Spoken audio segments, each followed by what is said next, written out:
ಕೊಟ್ಟೂರಿನಲ್ಲಿ ಮಗನಿಂದಲೇ ತಂದೆ ತಾಯಿ ತಂಗಿಯ ಕೊಲೆ ಪ್ರಕರಣಕ್ಕೆ ಸಂಬಂಧಪಟ್ಟಂತೆ ಪೊಲೀಸರು ತನಿಖೆಯನ್ನ ಕೂಡ ನಡೆಸ್ತಾ ಇದ್ದಾರೆ.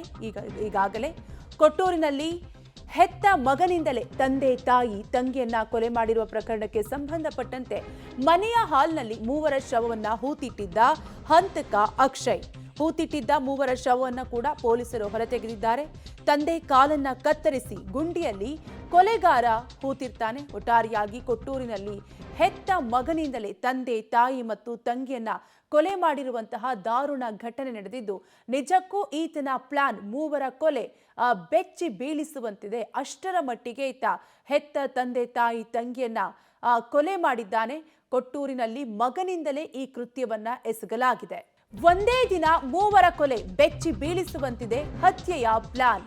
ಮೊದಲಿಗೆ ತಾಯಿ ಜಯಲಕ್ಷ್ಮಿಯ ಕತ್ತು ಕೊಯ್ದು ಕೊಲೆಯನ್ನ ಮಾಡಿರ್ತಾನೆ ಈತ. ತದನಂತರ ತಂಗಿಗೆ ಗಿಫ್ಟ್ ಕೊಡ್ತೀನಿ ಬಾ ಅಂತ ಮನೆಗೆ ಕರೆದಿರ್ತಾನೆ ಈತ ಅಕ್ಷಯ್. ಮನೆಗೆ ಬಂದ ತಂಗಿಗೆ ತಾಯಿಯ ಮೃತದೇಹ ತೋರಿಸಿ ಗಿಫ್ಟ್ ಅಂತ ಹೇಳಿರ್ತಾನೆ. ಬಳಿಕ ತಂಗಿಯ ಕತ್ತು ಕೊಯ್ದು ಅಕ್ಷಯ್ ಕೊಂದಿರ್ತಾನೆ. ನಂತರ ಮನೆಗೆ ಬಂದು ಟಿವಿ ನೋಡ್ತಿದ್ದ ಅಪ್ಪನ ಕತ್ತು ಕೊಯ್ದು ಹತ್ಯೆ ಮಾಡಿದ್ದಾನೆ. ಒಬ್ಬೊಬ್ಬರನ್ನೇ ಹತ್ಯೆ ಮಾಡಿ ಗುಂಡಿ ತೋಡಿ ಹೂತು ಹಾಕಿರ್ತಾನೆ. ಒಟ್ಟಾರೆಯಾಗಿ ಮೂವರ ಕೊಲೆ ನಿಜಕ್ಕೂ ಕೂಡ ಬೆಚ್ಚಿ ಬೀಳಿಸುವಂತಿದ್ದು ಮೊದಲಿಗೆ ತಾಯಿಯನ್ನ ಕೊಲೆ ಮಾಡಿ ತದನಂತರ ತಂಗಿಯನ್ನು ಕೂಡ ಕೊಲೆ ಮಾಡಿ ನಂತರ ತನ್ನ ಪಾಡಿಗೆ ತಾನು ಟಿವಿ ನೋಡ್ತಿದ್ದಂತಹ ಅಪ್ಪನನ್ನು ಕೂಡ ಕೊಲೆ ಆರೋಪಿ ಅಕ್ಷಯ್ ಕೊಲೆ ಮಾಡಿರುವಂತಹ ದಾರುಣ ಘಟನೆ ನಡೆದಿದೆ. ಡೀಟೇಲ್ಸ್ ಕೊಡ್ತಾರೆ ನಮ್ಮ ಪ್ರತಿನಿಧಿ ಅಮರೇಶ್. ಅಮರೇಶ್, ಪಾಪಿ ಮಗನ ಕೃತ್ಯಕ್ಕೆ ಕಾರಣ ಏನು, ಜೊತೆಗೆ ಹೇಗ್ ಬಯಲಾಯ್ತು ಕೊಲೆ ರಹಸ್ಯ ಅಂತ? ಜನವರಿ 26ನೇ ತಾರೀಕಿನಂದು ನಡೆದಿರುವಂತಹ ಘಟನೆಗೆ ಸಂಬಂಧಪಟ್ಟಂತೆ ಈಗಾಗಲೇ ಆರೋಪಿ ಅಕ್ಷಯ್ ಕುಮಾರ್ನನ್ನ ಪೊಲೀಸರು ಬಂಧಿಸಿದ್ದಾರೆ. ಆದ್ರೆ ಇದುವರೆಗೂ ಸಹಿತ ಘಟನೆ ಯಾಕಾಗಿ ತಂದೆ ತಾಯಿ ಮತ್ತು ಒಡ ಹುಟ್ಟಿದ ತಂಗಿಯನ್ನ ಕೊಲೆ ಮಾಡಿದ ಅನ್ನುವಂಥದ್ರ ಕುರಿತಾಗಿ ಇದುವರೆಗೂ ಕೂಡ ಯಾವುದೇ ರೀತಿ ಮಾಹಿತಿ ಸಿಕ್ಕಿಲ್ಲ. ಆದ್ರೆ ಜನವರಿ 26ನೇ ತಾರೀಕಿಗೆ ಒಂದೇ ಮನೆಯಲ್ಲಿ 3 ಜನರನ್ನ ಕೊಲೆ ಮಾಡಿರ್ತಕ್ಕಂಥ ಹಂತಕ ಅಕ್ಷಯ್ ಕುಮಾರ್ ಅದಾದ್ಮೇಲೆ ಬೆಂಗಳೂರಿನ ತಿಲಕ್ ನಗರ ಪೊಲೀಸ್ ಸ್ಟೇಷನ್ಗೆ ಹೋಗಿ ಮಿಸ್ಸಿಂಗ್ ಕೇಸನ್ನು ಕೊಡ್ಲಿಕ್ಕೆ ಹೋಗ್ತಾನೆ. ಆಗ ಪೊಲೀಸರು ತಮ್ಮದೇ ಶೈಲಿಯಲ್ಲಿ ವಿಚಾರಣೆ ಮಾಡಿದಂತ ಸಂದರ್ಭದಲ್ಲಿ ಅಸಲಿ ಸತ್ಯವನ್ನ ಕಕ್ಕಿದ್ದಾನೆ. ಅಂದ್ರೆ ಆರಂಭದಲ್ಲಿ ತಾಯಿ ಜಯಲಕ್ಷ್ಮಿ ಅವರು ಮನೆಯಲ್ಲಿದ್ದಂತ ಸಂದರ್ಭದಲ್ಲಿ ಅವ್ರ ಕತ್ತನ್ನ ಕೊಯ್ದು ಕೊಲೆ ಮಾಡ್ತಾನೆ.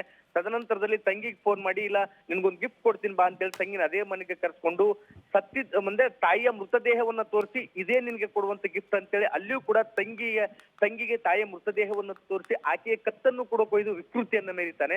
ಅದಾದ್ಮೇಲೆ ಸ್ವತಃ ಮತ್ತೆ ಮನೆಗೆ ಬಂದಂತ ತಂದೆ ಏನು ಅಂದ್ರೆ ಇಬ್ಬರು ತಂಗಿ ಮತ್ತು ತಾಯಿ ಕೊಲೆಯಾಗಿರ್ತಕ್ಕಂಥ ವಿಷಯ ತಂದೆ ಗೊತ್ತಿರೋದಿಲ್ಲ. ಆ ಸಂದರ್ಭದಲ್ಲಿ ತಂದೆ ಟಿವಿ ನೋಡ್ತಾ ಕೂತಂತ ಸಂದರ್ಭದಲ್ಲಿ ಆತನಿಗೂ ಕೂಡ ಅದೇ ಚಾಕುವನ್ನ ಬಳಸ್ಕೊಂಡು ಆತನ ಕತ್ತನ್ನು ಕೊಯ್ದು ಕೊಲೆ ಮಾಡ್ತಾನೆ. ಅದಾದ್ಮೇಲೆ ಮನೆಯಲ್ಲಿ 4 ಅಡಿ ಆಳ ಮತ್ತು 2 ಅಡಿ ಉದ್ದದ ಒಂದು ಗುಂಡಿನ ತೆಗೆದು ಅದೇ ಗುಂಡಿಯಲ್ಲಿ 3 ಜನರನ್ನು ಕೂಡ ಮುಚ್ಚಾಕ್ತಾನೆ. ಕಾವ್ಯ, ಅಂದ್ರೆ ತಂದೆಯ ಕಾಲುಗಳು ಆ ಒಂದು ಗುಂಡಿಯಲ್ಲಿ ಹೋಗೋದಿಲ್ಲ. ಆ ಸಂದರ್ಭದಲ್ಲಿ ತಂದೆಯ ಕಾಲುಗಳನ್ನು ಸಹಿತ ಕಟ್ ಮಾಡಿ 3ರನ್ನು ಒಂದೇ ಗುಂಡಿಯಲ್ಲಿ ಹಾಕಿ ಮುಚ್ಚಿ ತದನಂತರದಲ್ಲಿ ಅದಕ್ಕೆ ಟೈಲ್ಸ್ ಹಾಕಿ ಏನು ಆಗೇ ಇಲ್ಲ ಬಿಡು ಅನ್ನುವಂತ ರೀತಿಯಲ್ಲಿ ಬೆಂಗಳೂರಿಗೆ ಹೋಗಿದ್ದ.